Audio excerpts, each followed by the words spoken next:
আসসালামু আলাইকুম হাবিবি। তাহলে কাঠ গল্প আমাদের যে নতুন শেডটা তৈরি করতেছি সেটার আপডেট আপনাদের একটা দিয়েছিলাম, আবার আপডেটটা দিচ্ছি। আমার কিছু অন্যরকম ব্যাপারও আছে, গাছের প্রতি কিছু ভালোবাসাও আছে।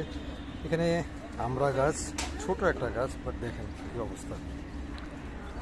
এই গাছটাকে আমি কি বলবো, আমার মনে হয় 20 কেজির উপরে এই গাছটা থেকে ব্যানানা ম্যাঙ্গো এটা থেকে পাইছিলাম।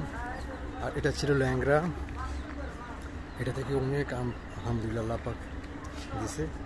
এনিওয়ে, তো এই নতুন শেডটা এখানে করতেছি। শেডটার সকালে যে আপডেট ছিল এখন দেখুন মোটামুটি দাঁড়া হয়ে গেছে। সামনে যে ফাঁকা জায়গাটা আছে এটাও হয়ে যাবে, এখানেও হয়ে যাবে, এটাও মোটামুটি আমরা এখন যে ফাঁকা জায়গাটা আছে এই ফাঁকা জায়গাটা তো আমরা এটা পুরো এখানে এসে এই টিনের সাথে মিশে যাবে, মিশে গিয়ে এই জায়গাটা হয়ে যাবে। প্রথম ওই সাইডটা কমপ্লিট করে এগুলো ওদিকে ইয়া করে তারপরে ইয়ার দিকে নিয়ে যাব। তো ইয়াল্লাহ হাবিবি মা সালামা, থ্যাংক ইউ।